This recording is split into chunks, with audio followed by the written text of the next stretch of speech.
পঞ্চপাণ্ডব ধারণাটি এসেছে মহাভারত থেকে।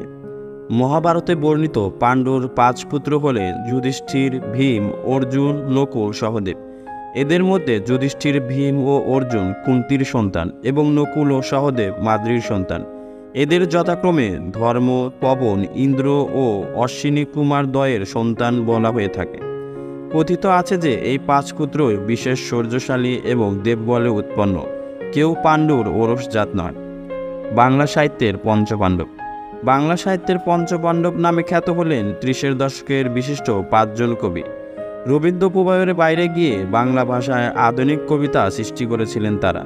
সাহিত্যে নিজেদের স্বাতন্ত্র্য বজায় রেখে আধুনিক বাংলা কবিতায় অসামান্য অবদান রাখায় তাদের 5 জনকে বাংলা সাহিত্যে পঞ্চপাণ্ডব বলা হয়ে থাকে। এরা হলেন অমিয় চক্রবর্তী, বুদ্ধদেব বসু, জীবনানন্দ দাশ, বিষ্ণুদে, সুধীন্দ্রনাথ দত্ত। বাংলা সাহিত্যের পঞ্চপাণ্ডব সম্পর্কে কতিপয় তথ্য। নাম্বার 1, অমিয় চক্রবর্তী। অমিয় চক্রবর্তী একজন কবি, গবেষক ও শিক্ষাবিদ। অমিয় চক্রবর্তী 10 এপ্রিল 1901 শ্রীরামপুর, হুগলি, পশ্চিমবঙ্গে জন্মগ্রহণ করেন।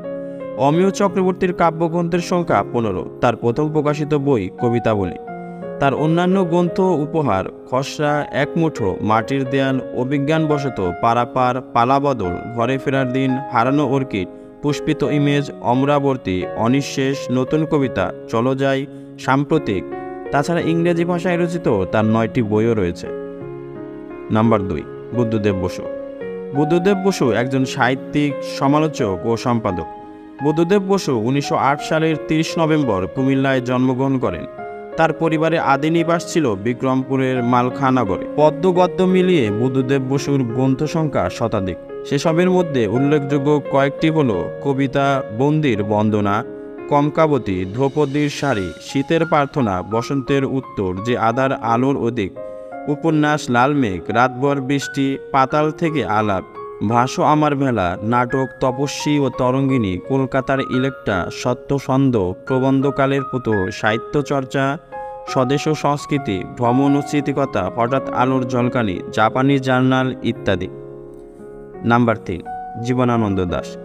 জীবনানন্দ দাশ একজন কবি ও শিক্ষাবিদ ছিলেন। জীবনানন্দ দাশ 1899 সালের 17 ফেব্রুয়ারি বরিশালে জন্মগ্রহণ করেন। জীবনানন্দ দাশের আদি নিবাস ছিল বিক্রমপুরের গাঁওপাড়া গ্রামে। জীবনানন্দের কাব্যচর্চা শুরু অল্প বয়স থেকেই। স্কুলে ছাত্রাবস্থায় তার প্রথম কবিতা বর্ষাবহন ব্রহ্মবাদী পত্রিকায় প্রকাশিত হয়। মূলত কবি হলেও তিনি অসংখ্য ছোট গল্প, কয়েকটি উপন্যাস ও প্রবন্ধ গ্রন্থ রচনা করেন। তার প্রথম কাব্যগ্রন্থ ঝরা পালক প্রকাশিত হয় 1927 সালে। তার বিখ্যাত কাব্যগ্রন্থগুলি হচ্ছে ধূসর পাণ্ডুলিপি, বনলতা সেন, মহাপৃথিবী, 7টি তারার তিমির, রূপসী বাংলা, বেলা অবেলা কালবেলা ইত্যাদি। নাম্বার 4, বিষ্ণুদে। বিষ্ণুদে একজন কবি, প্রাবন্ধিক, চিত্র সমালোচক ও শিল্পানুরাগী। 1909 সালের 18 জুলাই কলকাতার পটলডাঙ্গায় বিষ্ণুদের জন্ম। গদ্য ও পদ্যে বিষ্ণুদের বহু সংখ্যক গ্রন্থ প্রকাশিত হয়েছে। উল্লেখযোগ্য কয়েকটি গ্রন্থ উর্বশী ও আর্টেমিস, চোরাবালি, 7 বাই চম্পা, রুচি ও প্রগতি, সাহিত্যের ভবিষ্যৎ, নাম রেখেছি, কোমল গান্ধার, তুমি শুধু 25শে বৈশাখ, স্মৃতিসত্তা ভবিষ্যৎ, রবীন্দ্রনাথ ও শিল্প সাহিত্যে আধুনিকতার সমস্যা, মাইকেল রবীন্দ্রনাথ ও অন্যান্য জিজ্ঞাসা ইত্যাদি। বিষ্ণুদের একটি স্মৃতিচারণমূলক গ্রন্থ আছে। এছাড়াও রয়েছে 10টি কাব্য সংকলন, 7টি অনুবাদ গ্রন্থ এবং 2টি সম্পাদিত গ্রন্থ। তার একটি সম্পাদিত গ্রন্থ হচ্ছে একালের কবিতা। নাম্বার 5, সুধীন্দ্রনাথ দত্ত। সুধীন্দ্রনাথ দত্ত ছিলেন কবি, প্রাবন্ধিক ও পত্রিকা সম্পাদক। 1901 সালের 30 অক্টোবর কলকাতার হাতিবাগানে সুধীন্দ্রনাথ দত্ত জন্মগ্রহণ করেন।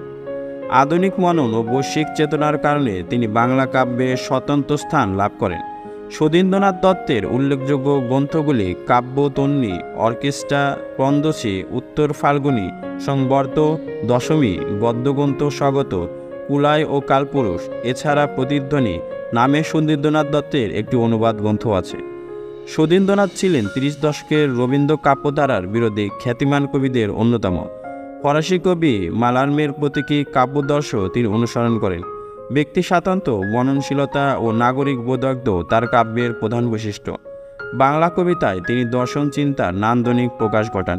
তিনি বাংলা গদ্যের আধুনিক রূপের প্রবর্তক। 1960 সালের 25শে জুন কলকাতায় তার মৃত্যু হয়।